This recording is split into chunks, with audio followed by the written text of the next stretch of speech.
दोस्तों, स्वागत करता हूँ आप सबको। मैं आपका हमसफर नीलन सुनाता हूँ एक छोटी सी कहानी। एक बार की बात है, एक राज्य में एक बहुत बड़ा व्यापारी थे। उनका व्यापार इतना बढ़ने लगा था कि दिन ब दिन उनका चर्चा भी बढ़ने लगा था। धीरे धीरे कुछ ऐसा माहौल आ गया कि पूरा राज्य का सबसे अमीर व्यक्ति वही व्यापारी बन गए।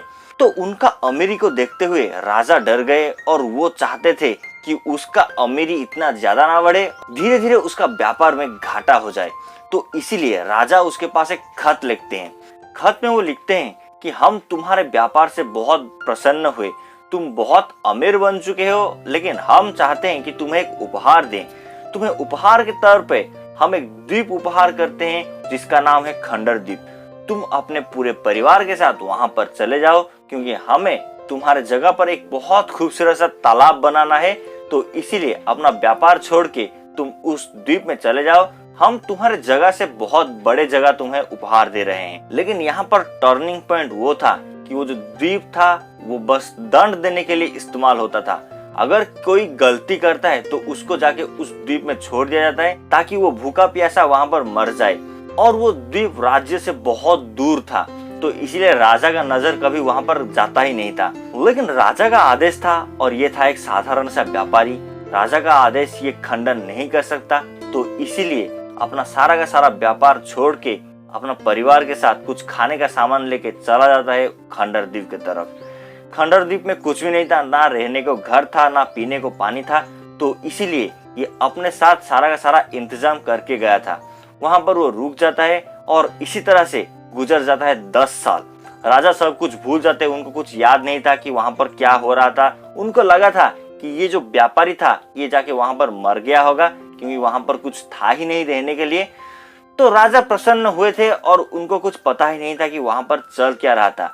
एक दिन की बात है, राजा अपने कुछ मित्र के साथ समंदर में भ्रमण करने निकले थे।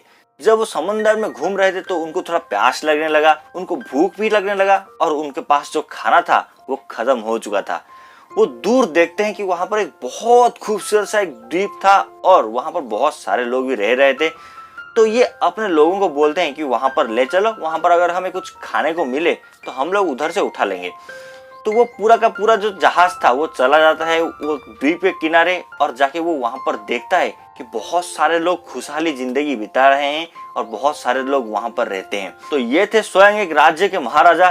तो ये भी चाहते थे कि वो जो राज्य था, वो जो द्वीप था, उसका महाराजा से जाके मिले। जब राजा जी जाके मिलते हैं उस द्वीप का राजा से, तो वो देखते हैं कि वो कोई और नहीं था, वो वही व्यापारी था जिसको वो 10 साल पहले उसी द्वीप में जाके छोड़ दिए थे। राजा बड़ा हैरान हो जाते हैं कि तुम ये कैसे किए, यहाँ पर रहने को कुछ नहीं था, लेकिन तुमने यहाँ पर क्या किया जिसकी वजह से आज तुम जिंदा हो। तो उस द्वीप का राजा यानी कि वो व्यापारी जो बोलता है वो ध्यान से सुनिएगा।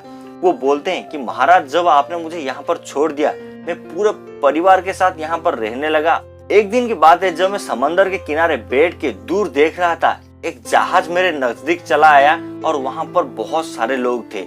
वो भूखे प्यासे थे और हमारे पास बहुत कम सामान था।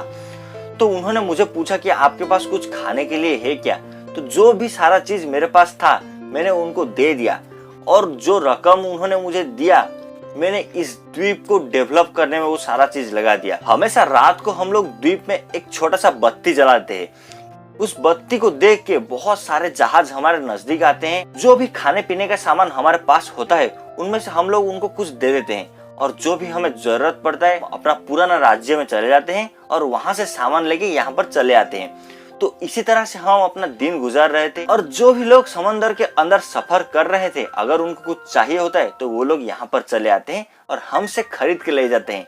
तो इसी तरह से मैं अपना व्यापार यहाँ पर भी शुरू कर दिया। कुछ दिन बाद हमें एक बहुत बड़ा जहाज मिला जहाँ पर बहुत सारे लोग थे और वो कुछ दिन जमीन पर गुजरना चाहते थे, लेकिन हमारे पास तो कोई शेल्टर नहीं था। तो इसीलिए मैंने बहुत सारे टेंट का इंतजाम किया, आपके राज्य से लाके यहाँ पर बहुत सारे टेंट लगा दिया और वो लोग उस टेंट में रहने लगे। लेकिन मैंने उनको चार्ज लगाया कि एक टेंट के लिए सोने का मोहरे देने होंगे। बिना हिचकिचाहट हो गए यहाँ पर वो मुझे दे दिए और मैं अपना व्यापार यहाँ पर शुरू करने लगा। लोगों का आना जाना यहाँ पर शुरू हो गया, तो इसीलिए मैंने कुछ छोटा छोटा बिल्डिंग बनाया, कुछ छोटे छोटे दुकान लगाया। इसी तरह से आपका जो खंडर द्वीप था मैंने इसको सुंदर द्वीप का नाम दिया है और धीरे धीरे ये सुंदर द्वीप का राजा मैं खुद बन गया। और आप देख सकते हैं आपके राज्य में मैंने जो सारे तरक्की किया था उससे बहुत ज्यादा तरक्की यहाँ पर मिल रहा है। सो दोस्तों, ये छोटी सी कहानी हमें एक बहुत बड़ी चीज सिखाती है। अक्सर हमारे जिंदगी में उतार चढ़ाव आते रहते हैं।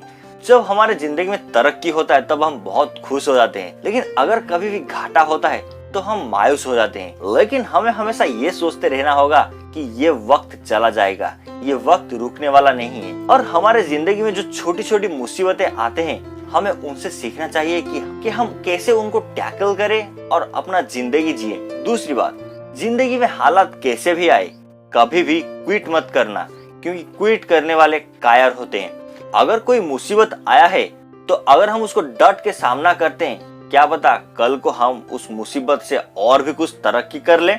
तो हमेशा ये सोचिए कि कैसे भी हालात आए हमेशा सरवाइव करना है और उस हालात का डट के मुकाबला करना है। क्या पता कल भी आप एक व्यापारी से राजा बन जाए। मिलते हैं अगले रविवार सुबह 9 बजे। तब तक के लिए stay happy, stay blessed and stay connected with our FN Humsafar family. Thanks for watching.